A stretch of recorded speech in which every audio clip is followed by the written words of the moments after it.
하나님의 말씀은 시편 107편 23절로 시작을 합니다.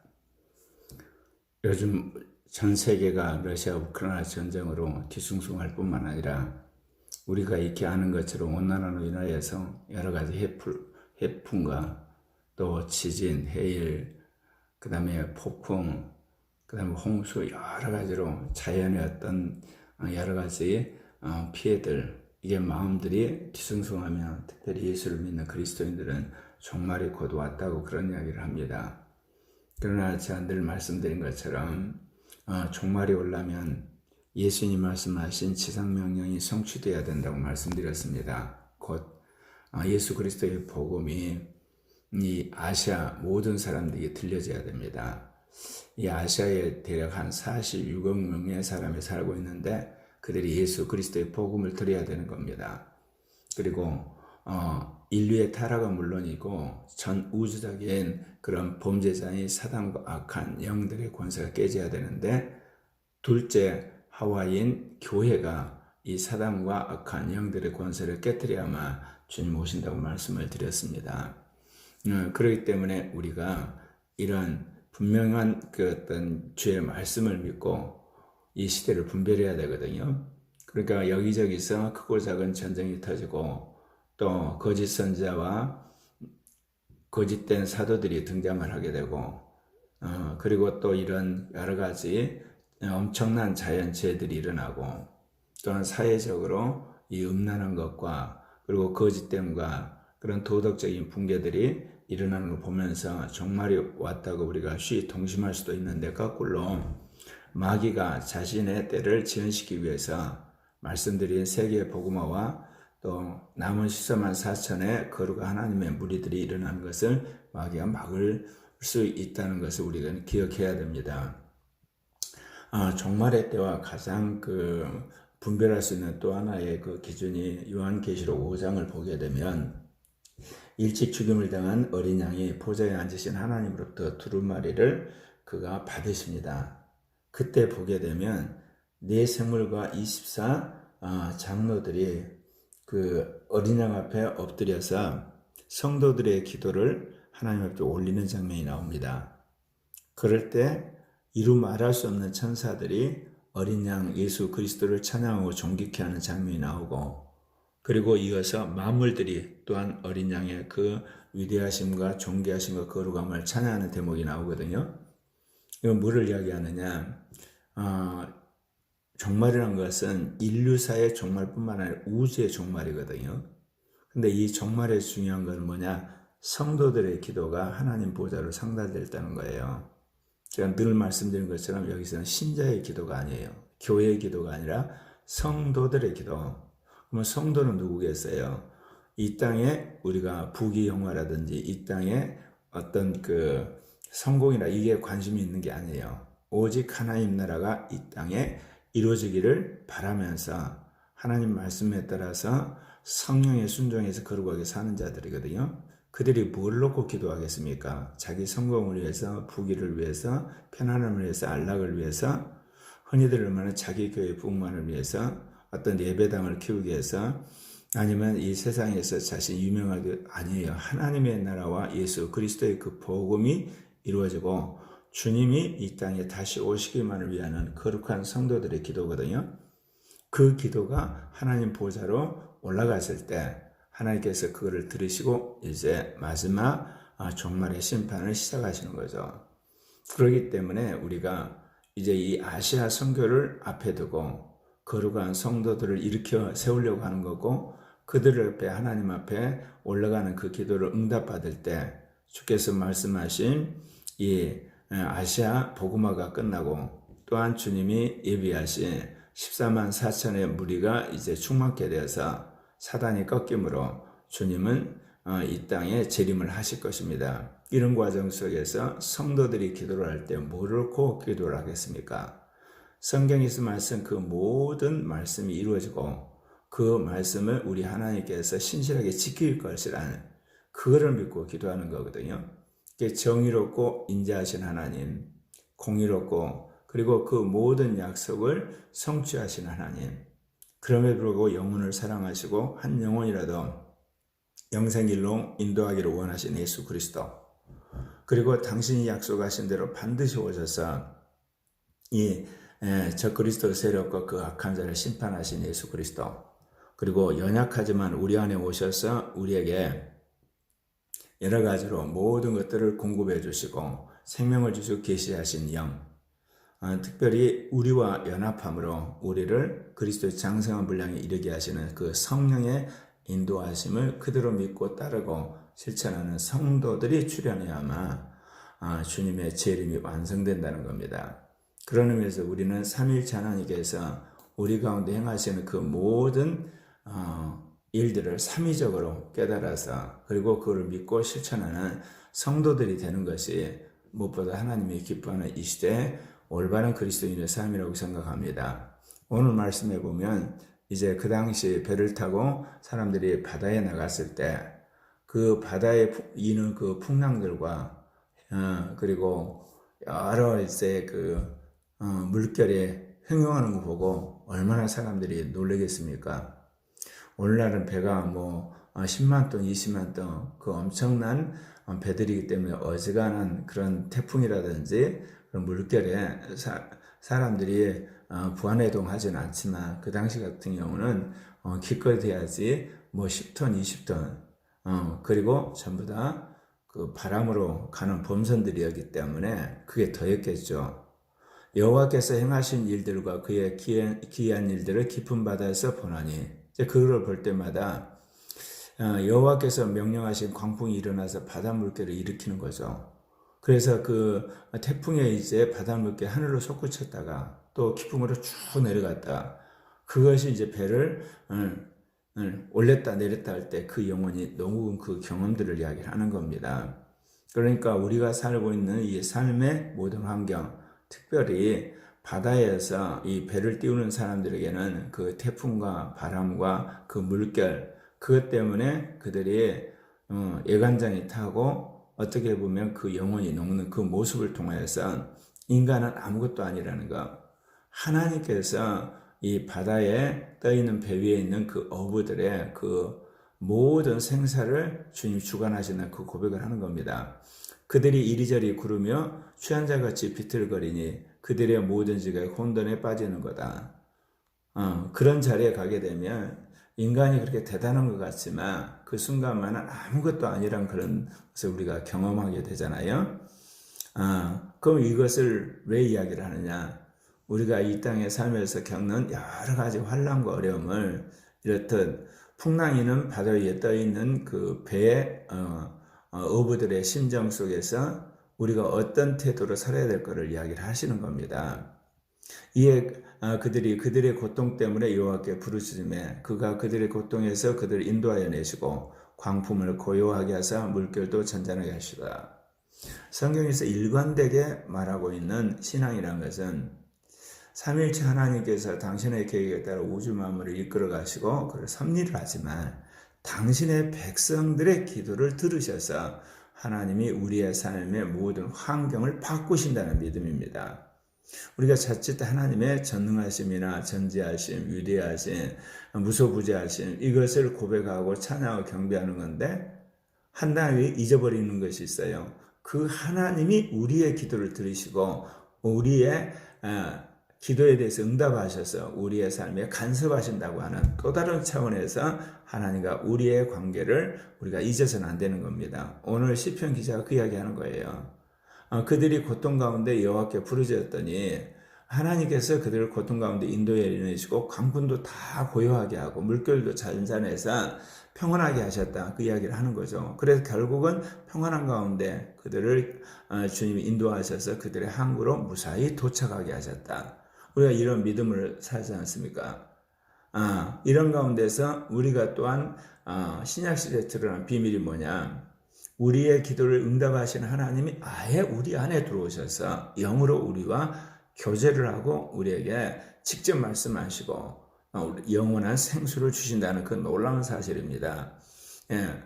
그러니까 구약시대만은 하나님이 우주 만물을 창조하시고 인간을 지으셔서 우리를 살도록 섭리를 하시는데 그 하나님이 이스라엘 역사 가운데 개입하셔서 그들이 기도하면 하나님께 인도하셔 해방시켜 주시고 자신을 인도하는 거기까지예요.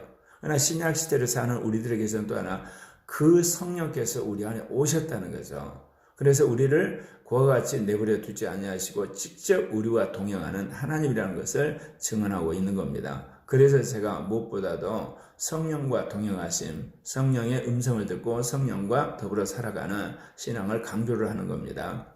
우리가 10월 27일 110만의 사람들이 광화문에서, 시청에서, 남대문에서, 그리고 서울역, 그리고 여의도까지 그렇게 모여서 우리가 이 시대 동성애 독재, 포괄적 차별금지법, 동성애 합법화를 막아달라고 주님 앞에 기도를 했잖아요.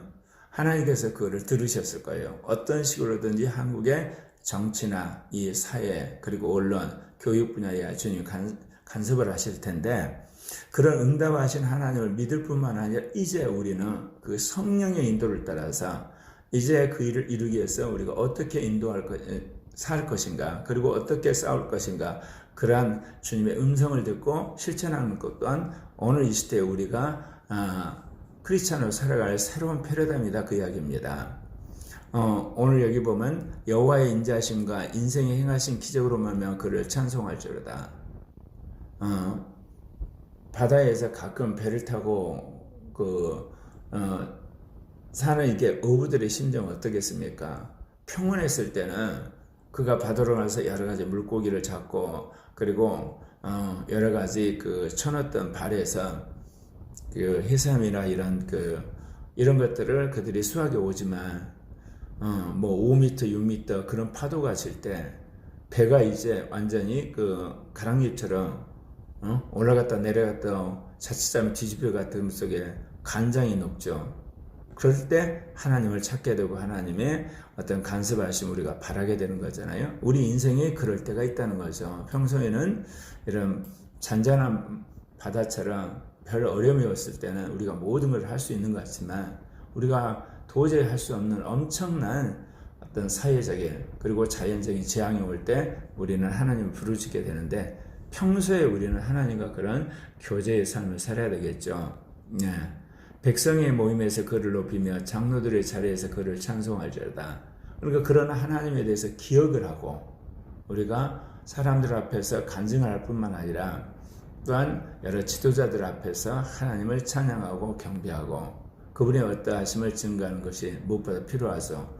왜냐하면 우리가 하나님을 찬양하고 경배하는 가운데 믿음이 없는 사람들이 그 말씀 안에서 녹아지게 되고 변화되어서 함께 하나님을 찬양하는 거룩한 백성이 되기 때문에 그렇습니다.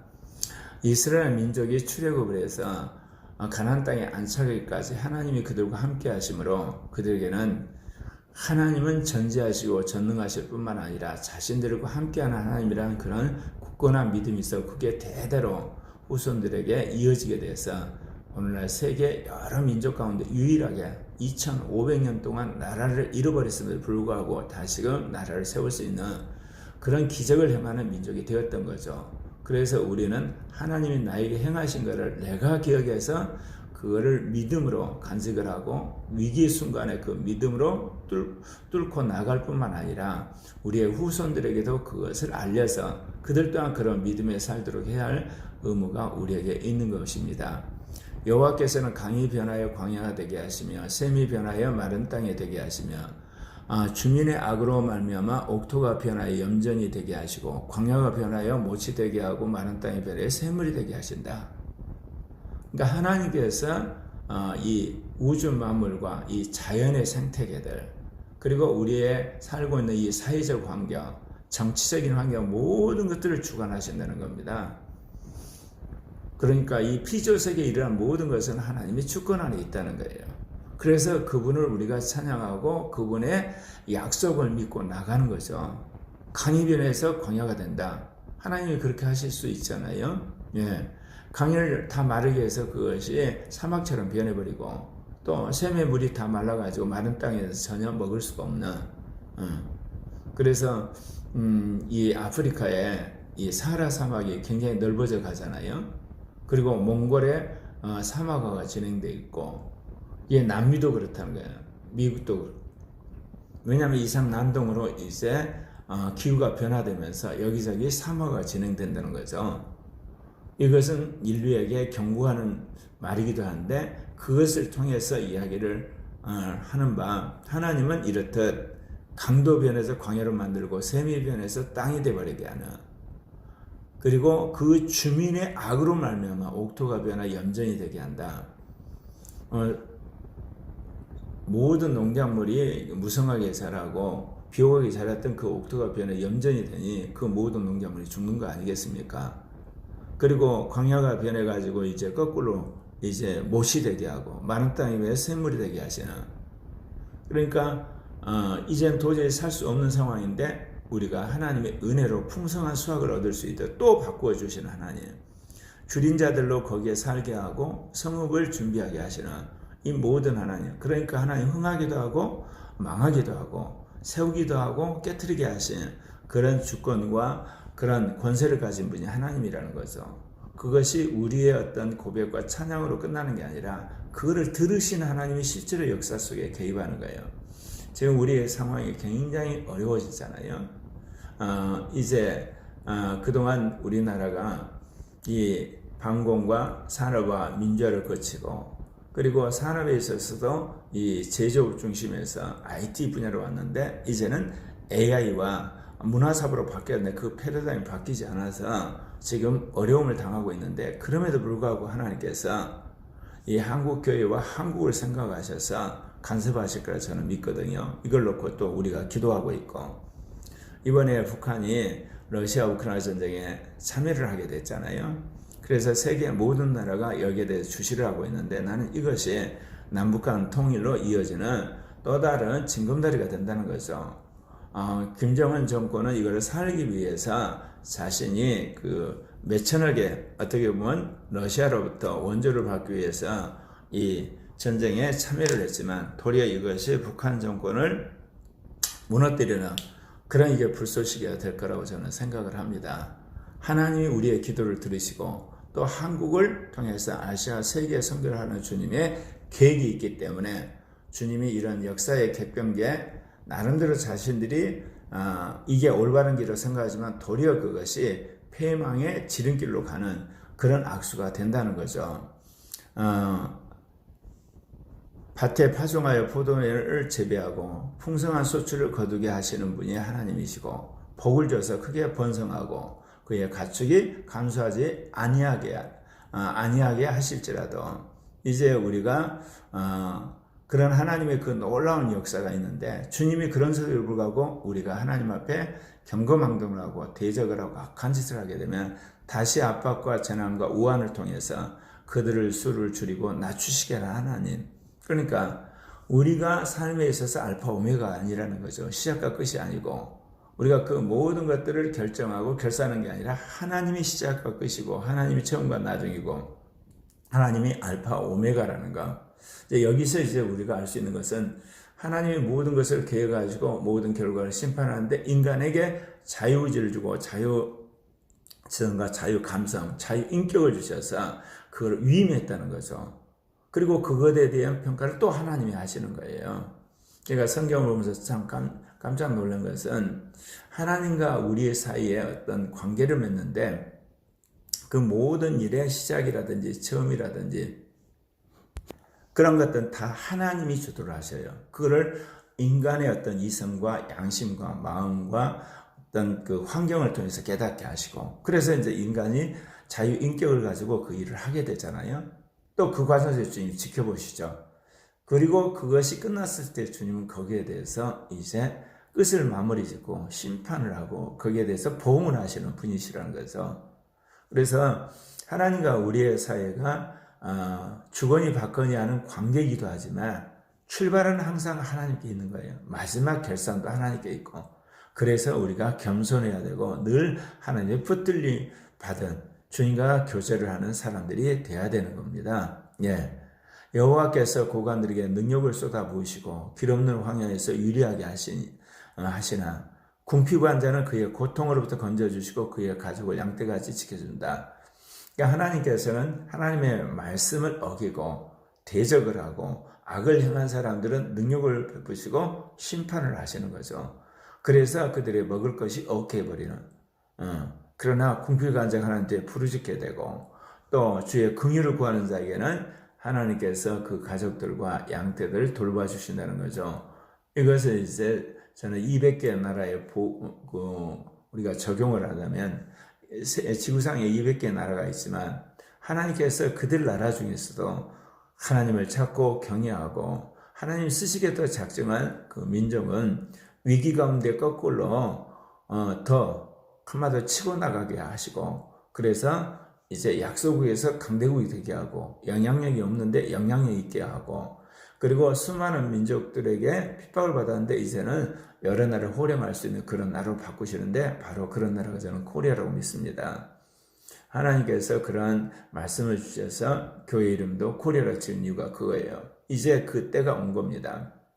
그런데 이것이 하나님의 주권만 믿고 우리가 조용히 기도만 하고 있어도 되는 게 아니라 성령께서 우리에게 주시는 말씀에 따라 우리가 행동해야 되는 겁니다. 그래서 10월 27일도 우리가 이 시청에 나가서 포괄적 차별금지법, 이 동성애 독재 이것은 절대로 우리가 거부한다는 걸 행동해 보인 거고 이제 후속적으로서 이제 거룩하고 복음적인 기독교인들이 유권자 운동을 해야 돼요. 그래서 이 나라의 정치, 언론, 그 다음에 사회, 교육, 문화 그리고 경제 시스템까지 그런 모든 데 개혁하고 아마도 이 사회의 새로운 어떤 빛과 소금의 역할을 할 뿐만 아니라 미래에 대한 대안과 그런 프로젝트를 제시를 해야 되는 겁니다. 예.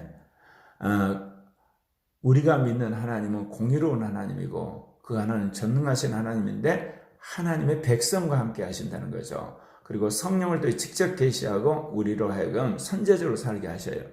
정직한 자는 보고 기뻐하며 모든 사악한 자는 자기 입을 봉하리로다. 지혜 있는 자들은 이러한 이들을 지켜보고 여호와의 인자하심을 깨달으리로다. 그렇습니다. 예, 정직한 자는 정직한 자의 하나님이신 그분이 정직하게 행하신다는 거죠. 그러나 사악한 자는 하나님께서 그 대가를 치르신 것을 보고 그가 입을 봉한 날이 올 겁니다.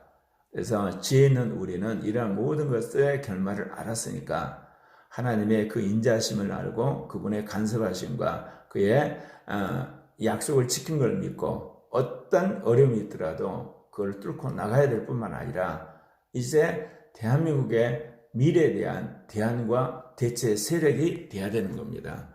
그래서 주님이 코리아교를 28년 전에 세우시고 거기에 필요한 무엇보다도 신학과 말씀과 전략을 훈련시키신 거죠. 더욱더 앞으로 정진하는 우리가 되었으면 합니다.